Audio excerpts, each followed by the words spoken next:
Munnabyabufuzi era munnamagye yaganyuka Kano Kizza Besigye ayimirizaako ediimo ke ak'okugaana okulya emmere oluvannyuma lw'okutwalibwa mu kkooti za bulijjo e Nakawa yaguddwako omusango ogwekuusa ku kulya mu nsi y'olukwe. Kano Besigye ng'ali wamu ne Haji Obed Lutale Kamulegeya ne Kapiteeni Dennis Ola basomeddwa omusango gw'okulya mu nsi yaabwe olukwe mu kkooti e Nakawa mu maaso g'omulamuzi Esther Nyadoyi era ono abasindise ku alimanda okutuusa ng'ennaku z'omwezi 7 omwezi ogujja. Kano Kizza Besigye abadde yagaana okulya emmere ng'ali mu kkomera Luzira ng'awakanya eky'okumuwozesa mu kkooti z'ekinnamagye. Omulamuzi Esther Nyadoyi mu kusooka agaanye Besigye ne banne okwewozaako ti kubanga emisango gyabwe gya nnaggomola nga girina kutwalibwa mu kkooti enkulu. Bannamateeka ba Kano Kizza Besigye abakulembeddwa mu Lord Mayor wa Kampala Ssaalongo Erias Lukwago mu kusooka beemulugunyizza ku ngeri omusango ogwa Besigye gye gukwatiddwamu naddala nga bagamba nti kikyamu abasibe baabwe okukuumibwa abajaasi ba UPDF nga bali mu kkooti ate nga balina kukuumibwa basirikale b'ekitongole ky'amakomera. Mu ngeri y'emu Lukwago era abadde asabye omulamuzi akkirize Besigye atwalibwe mu ddwaliro lye yeerondedde okujjanjabibwa era nga kino kikolebwa ku nsimbi ze olw'obulamu bwe okuba nga tebweyagaza. Lukwago ategeezezza kkooti y'e Nakawa nti kkooti ya Buganda Road yayimirizza omusango okumala ebbanga lya nnaku 6 nga teguwulirwa nga kino kyasaliddwawo omulamuzi Winnie Nancha Jatiko olw'embeera ya Kano Kizza Besigye ey'obulamu obutabeera nnungi. Ono era ategeezezza nti ne kkooti enkulu ku lunaku olwokusatu yayimiriza okuwulira omusango oluvannyuma lwa Kano Kizza Besigye yaleeteddwa mu kkooti eyo okulabika ng'embeera y'obulamu bwe si nnungi. Dr. Besigye alangidde officially nti hunger strike obo kye yateekawo ekyogaa nti tagenda kubaako kaalya olw'okubanga awakanya okumukuumira e Luzira nga tewali biragiro bya kkooti byonna. Olwaleero kiyimiriziddwa kubanga kale aleeteddwa mu kkooti ne charges ne bazimuteekako kati tugenda kulwanagana na mbeera ya kufuna bail naye nga agenda kuddamu okutandika okulya era olwaleero tugenda kumutwalira ebyokulya e Luzira. Bannakibiina kya National Unity Platform ababadde baawambibwa boogedde engeri gye baawambibwamu okuva mu disitulikiti y'Empigi nga balumiriza nti abaabawamba baali beesibye obukookolo. Bano basinzidde mu lukungaana lwa bannamawulire lwe batuuziza ku kitebe kya NUP e Kamwokya era nga lukubiriziddwa Mase wa Lukamba ng'abadde wamu ne Juma Rahma. Mase wa Lukamba ategeezezza bannamawulire nti baababuuza omulimu bafuutu sooja gwe bakola mu kibiina kya NUP era ne bye basomesa ku kitebe kyabwe n'ebirala bingi.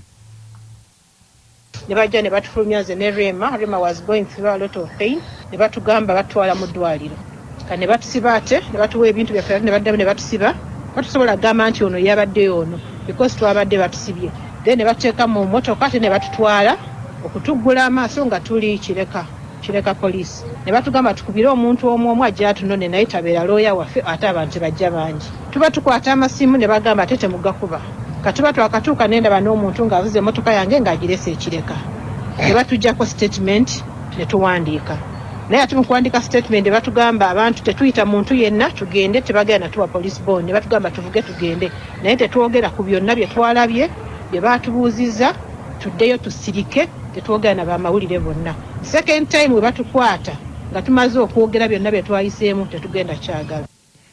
Ye Juma Rahma ategeezezza nti baabawamba era nti baamukuba nnyo olw'okugaana okubawa essimu okumanya abo bazaayogerezeganya nabo. Twali tuva mu kuziikirako munnaffe John Mary Ssebuufu e Rakai tuba tutuuka Mpigi ng'oyambuka ndisangawo kajjamu tulowooza nga olina omujjaamu wa bulijjo akola ki abeerawo tugenda okulaba nga abantu bali mu black clothes embasi bagabise basalondiza emmotoka yaffe ne batugamba ne tusenda ebiramu ffe n'okwagala okumanya kigenda mu maaso ekyaddirira get out your phone get out your phones okufuluma ofunako ekikuba nze bankuba waya ku mugongo ne kabina naye mba ntula binuma kati ne bateeka mu drone okusooka bateekamu emu Rovan besimu ye nga tagiraba ne batubuuza adi n'essimu kikaaki of course tuyinza otula mu mmotoka yemu naye nga simanyi munnange essimu gyakola ki gyakutte. Yes, abawandiisi wa National Unity Platform David Lewis Lubongoya wanjagidde ebitongole by'ebyokwerinda okukoma ku basajja baabyo bagambye nti basuusizza okuwamba bannayuganda. Ono agambye nti baba baagala okubakwata babakwate mu ngeri egoberera amateeka. Naye ekirala tuba tugamba buli lunaku nti bwe tuba nga tukoze omusango gonna poliisi bamanyi weeri batuyite ku CID tugende twenyonyoleko mu kifo ky'okuwamba abantu jo mwalabye families nga ne family ya Maswa Lukamba chairperson waffe wakakiiko ng'eyogera.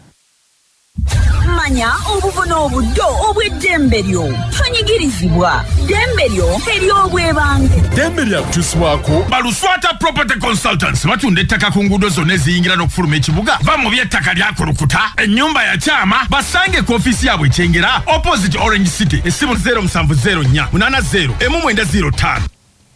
Musango omusawo w'ekinnansi okulanga eddagala nga tasoose kufuna lukusa nga munnamateeka Judy Mbabaali bw'annyonnyola.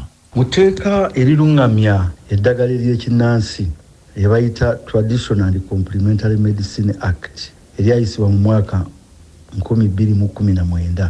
Omuntu yenna bw'akola ekirango kye tuyita advertisement ng'alanga eddagala lye ng'ategeeza abantu nti liwonya era mujje mulifune naye nga tamaze kufuna lukusa oba license emukkiriza okukola ekyo bw'akwatibwa atanzibwa miliyoni 2.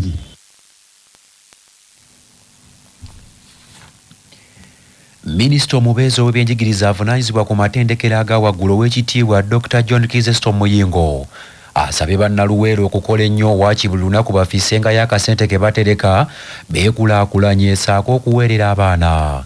Omusasi waffe Taka Konsilata yayina ebisingawo. Minisita Muyingo okwogera bino asinzidde mu kabuga k'Eziroobwe ng'abeegassi b'ekibiina ki Share an Opportunity oba SAO Sako ekikakkalabiza emirimu mu ssaza ly'e Bamunanika Luweero mu Bulemeezi basisinkanye okwegeyamu ku nsonga ez'enjawulo era abantu abasoba mu mitwalo 2 be baganyuddwa mu bwegassi buno okumala kati emyaka 22 bukya kitandika mu mwaka gwa 2023. Tulina okwenyigira mu nkulaakulana kubanga enkulaakulana obugagga bwetuna basukuli bagagga tetulina ssente zajja kusaawowa okukola tukutwale nga kintu kikulu buli omubereko kyakola naye buli obako kyokola n'ofuna ku ssente ate obaako kyogamba nti kino kankifisse ekiteeke mu banka njagala tukole. Ennaku zino mpulira nti ebyobufuzi bitandise okukwata akati naddala mu Ziroobwe njagala mugende mu byobufuzi nga mumaze kukola batulina okussa ssente mu ssawo. Dr. Muyingo era alabudde abantu b'eno nti nga bateekateeka emikolo egy'enjawulo bafube okuteekawo ebintu ebiziyiza okusaasaana kw'ebirwadde ebikyasa ensangi zino omuli kawaali w'enkima oba mpox ne lumimamawuggwa akyatwesibyeko okuva mu mwaka gwa 2020. Tubane waliwo obulwadde mpox ne covid buli wiiki batucekinga emirundi 2 okulaba nti olina ku bulwadde obwo.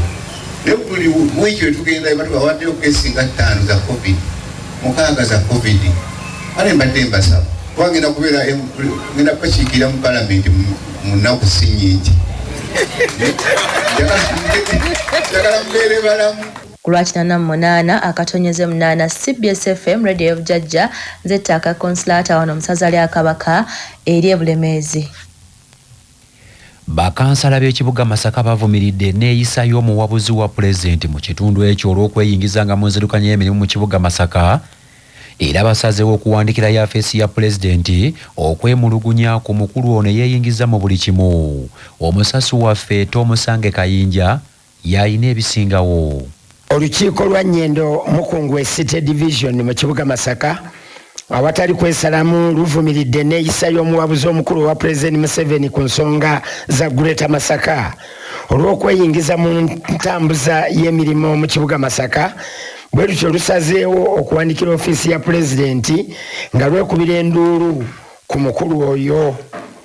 Mu lutuula lwa kanso ya Nnyendo Mukungwe City Division nga lutudde ku Masaka Cultural Resort ekirimya bakansala bayisiza ekiteeso ekisiima town clerk waabwe omujja atwala division yene ya Nnyendo Mukungwe Luboyera Majerani olw'okuteekesa mu nkola enteekateeka za division mu kusoloza omusolo n'okuteekawo ennambika ennungi mu basuubulira mu kibuga Masaka naddala okugoba abatundira ku nguudo. omukubiriza w'olukiiko luno sipiika Yiga Joseph agambye tebajja kukkiriza n'omulundi n'ogumu ejjoogo ly'omuwabuzi omukulu wa Pulezidenti Justin Nameere n'asaba Pulezidenti Museveni akkirize bakansala be baba bamuwabula nti kuba omuwabuzi we ali mu kukola bya bufuzi. Bulungi okuteeka trade order mu kibuga ani atakyenyumirizaamu, ani atenyumiriza mu mwezi ogumu ne wiiki 3 okulaba ng'ekibuga kisobodde okufuna obukadde 9 n'ezigwamu. Gwe ngodda ku muntu oyo ng'ojolonga ate nga bakwapointi nga ate ffe nga tuli balonde tetusobola kukkiriza nkola eyo. Sipiika agambye ekibuga Masaka kyafuna obutale 2 ak'Omunyendo n'akamasaka Central era tebajja kukkiriza batundira miyembe, obutunda, apples n'ebirala byonna ku nguudo z'omu kibuga Masaka. Bakansala era basembye okutwala omuwabuzi wa Pulezidenti ono mu kkooti nga bamulanga okutaataganya entambuza y'emirimu mu kibuga. Bakansala okuvaayo kiddiridde gye buvuddeko omuwabuzi wa Pulezidenti omukulu Justin Nameere okulumba Town Clerk Luboyera Majerani gwe yasanga mu lukiiko lw'ebyokwerinda n'amuvumaavuma n'okumutiisatiisa nga kwatadde n'okumuweebuula ave ku batembeeyi era abo abaali bakwatiddwa yalumba poliisi n'ebayimbula.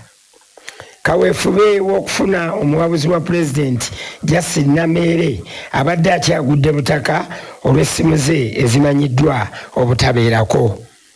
Salongo Tomusange Kayinja ku lwa CBS mu kibuga kya Ssaabasajja Masaka City.